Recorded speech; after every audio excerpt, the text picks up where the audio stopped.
Nous sommes sur l'île de Gotland en Suède, à 90 km du territoire. Par là-bas, cette île a une particularité, c'est celle d'avoir autant d'habitants que de moutons. Mais aujourd'hui, on ne s'intéresse pas à nos amis à quatre pattes, mais bien à une bête à 4 roues, la Skoda Octavia RS 4x4, autrement dit en transmission intégrale. C'est une nouveauté et c'est parti.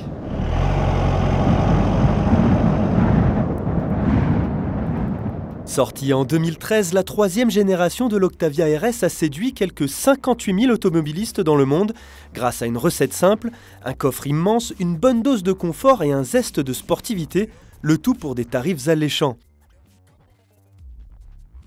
Mais face à de nouvelles concurrentes comme les Peugeot 308 GT et Renault Mégane GT, la marque tchèque se devait de réagir. C'est chose faite avec l'ajout d'un nouvel ingrédient, une transmission intégrale uniquement réservée à la version diesel de 184 chevaux. Les 4 roues motrices vont plutôt bien à cette Skoda Octavia RS, notamment sur des routes verglacées et pleines de gravier comme ici en Suède. La motricité est conservée.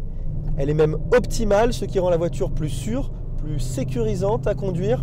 Et puis si jamais on veut un petit peu s'amuser, il suffit d'appuyer sur le mode RS, le mode sport. Le moteur et la boîte sont plus réactifs, la direction est plus dure et nous, on prend plus de plaisir.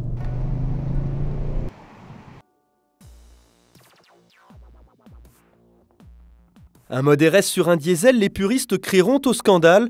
Pourtant, sur la route, le résultat est loin d'être ridicule. Même les 70 kg en plus des 4 roues motrices n'y changent rien, la voiture se montre toujours aussi efficace en conduite dynamique. Et pour juger de l'apport de cette nouvelle transmission intégrale, nous avons soumis l'Octavia RS 4x4 à un test un peu plus poussé, celui de la piste de terre du Gotland Ring.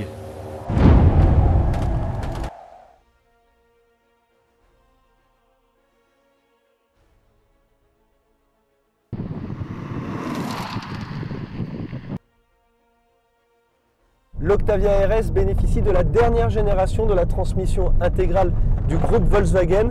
Elle a un réel intérêt, c'est celui de pouvoir envoyer 100% du couple à l'avant ou à l'arrière, suivant les conditions d'adhérence, et donc d'avoir un meilleur comportement routier au final.